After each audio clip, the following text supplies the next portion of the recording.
I mentioned that he was a tender-hearted kid. He was the kind of kid that when he got cancer, I mean, of course, a parent would never think, would never choose for their child to have that. But he was the kind of kid that I just thought, oh, this will be devastating to him. This child can't go through this, because he was so tender.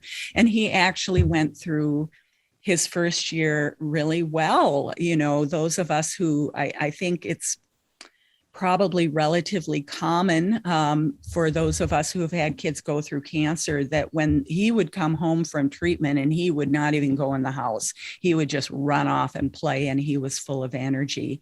Wow.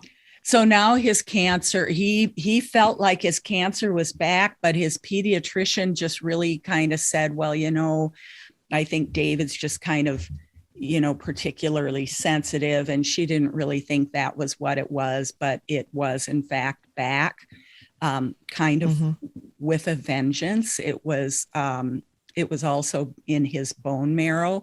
And this was just 2 months after he had had clear scans of every kind. So it came back very aggressively.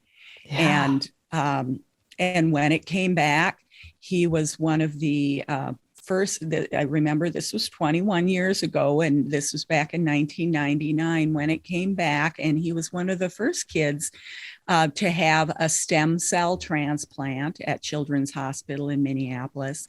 He had a full round, he had 6 weeks of radiation, and he had just the high dose, extraordinarily toxic chemo. They just pulled out all of the stops this time around to treat him, because the thing about his cancer was that when it comes back, the prognosis is much worse, is very poor. So they just hit it with everything that they had.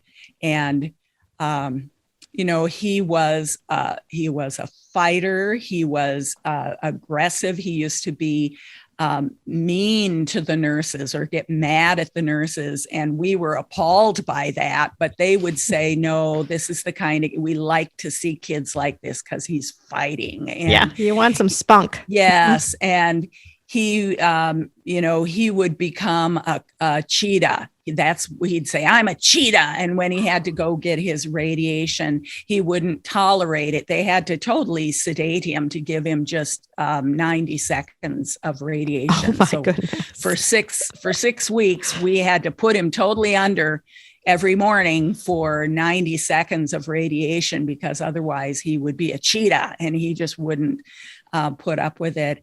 And so we did a lot of, working with him on how to, I gave him a boppy thing to fight in his hospital room when he felt angry. And, we really did deal with a lot of his spunk.